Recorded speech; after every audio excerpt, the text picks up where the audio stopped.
ئەم شێوازە مامەڵەیە کە لەگەڵ پرۆسی سیاسی کرا لە عێراقدا وامان لێ دەکا کە گەشتبین نەبین لەوەی کە لەم زوانەدا یان ڕۆژی پێنجشەمە بابەتەکە یەکلایی بکرێتەوە. بۆیە من پێم وایە ماوەیەکی درێژتری دەوێت ئەگەر لایەنەکان ڕێک نەکەون بەڕاستی و بەرژەوەندەی عێراق نەخەنە پێش بەرژەوەندەی حزبی خۆیان، من پێم وایە قەیرانەکە گەورەتر دەبێت و لەوانێ بگاتە ئەوەی کەوا حکوومەتەکەی عادل عەبدولمەجید هەرس بێنێ. وا پێ دەچێت ئاماژەکان هەموو بۆ ئەوەیە لەوانەیە تونتریش بکەن ئەگەر هەمان نەتیجە بێ و هەمان ناو و هەمان کاندید بێ ئەوان احتمالی ئەوەیە کە ئەو ڕۆژیان کرد زیاتر بکەن و لەوانەیەشە توندوتیژیش زیاتریشی تێ بکەوێ. کورد باوەڕ ناکەم لەسەر وەزارەتی ناوخۆ و لەسەر وەزارەتی بەرگری چێشەی هەبێ، بەڵام چێشەی کورد ئەوە بوو کە لەبەر ئەوەی وەزارەتی داد یەکێتی نیشتیمانی داوای کرد بوو کە بیدرێ بەوان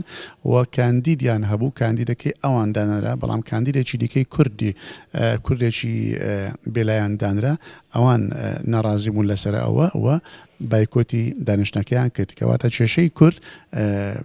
بەرگری و ناوخۆ نییە، کێشەی ئەوەیە کە وەزارەتێکی ماوە یەکێتی بۆ خۆی دەوێ